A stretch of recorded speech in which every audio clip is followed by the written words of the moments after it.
محترم سامعین اکرام، الحمدللہ جماعت اسلامی ہند میدک کی جانب سے حیات طیبہ و سیرت النبی صلی اللہ علیہ وسلم کے جو مقابلے اور کوئز منعقد کیا جا رہا ہے، اس کا مقصد یقیناً آپ حضرات کے سامنے آ گیا ہوگا کہ جناب محمد رسول اللہ صلی اللہ علیہ وسلم رحمۃ للعالمین علیہ الصلاۃ والسلام کی سیرت سے ہمارے قوم کے طلباء اور طالبات کو واقف کرانا ہے۔ یقیناً یہ ایک بہت مبارک اور متبرک کام ہے، اور اس زمانے میں اس کی اہمیت بہت زیادہ ہے، کیونکہ نبی علیہ الصلاۃ والسلام کی اہمیت اس بات سے لگائی جا سکتی ہے کہ علامہ ابن تیمیہ رحمۃ اللہ علیہ نے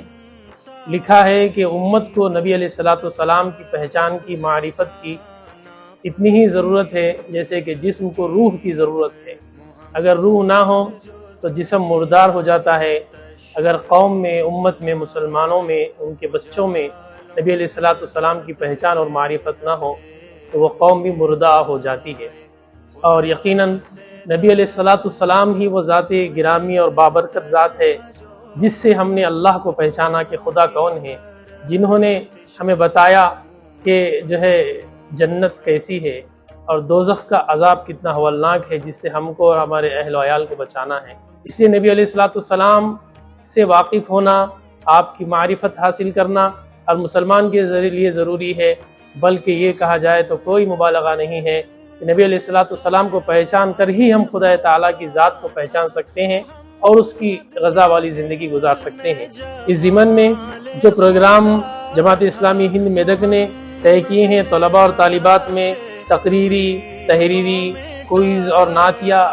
مقابلے اور اسلامک نمائش اور قرآن کریم کی آیات وغیرہ میں جو مقابلے رکھے ہیں، اس کے ذریعے سے ان کا ایک واحد مقصد یہی ہے کہ طلباء اور طالبات میں، آنے والی نسلوں میں بہت ضرورت ہے، سخت وقت کی ضرورت ہے کہ ان میں نبی علیہ الصلاۃ والسلام سے معرفت اور ان کی پہچان کو عام کیا جائے، اور اس کو جو ہے ان کے اندر عشق رسول اور تعلق رسول علیہ الصلاۃ والسلام کو پروان چڑھایا جائے، جو کہ ایک بہت زبردست محنت ہے۔ ہم دعا کرتے ہیں کہ اللہ پاک اس کو قبول فرمائے، اور گزارش کرتے ہیں تمام طلباء اور طالبات سے اور ان کے والدین سے کہ خوب سے خوب اپنے بچوں کو نبی علیہ الصلاۃ والسلام کی ذات سے جوڑیے اور ان مقابلوں میں حصہ لیجئے۔ رجسٹریشن شروع ہو چکا ہے، مسجد عروب میں جا کر اس کے فارم لیجئے، بھریے، اور جو وہ ترتیب بنائیں اس پر اپنے بچوں کو جو ہے آمادہ کیجئے۔ انشاءاللہ اس کا بڑا دنیا اور آخرت میں اللہ پاک نفع عطا کریں گے۔ آمین وآخر دعوانا الحمدللہ رب العالمین۔ محمد جو دنیا میں تشریف لائے، اجالوں میں بدلے اندھیروں کے سائے، خدا سے تعلق کچھ اس طرح جو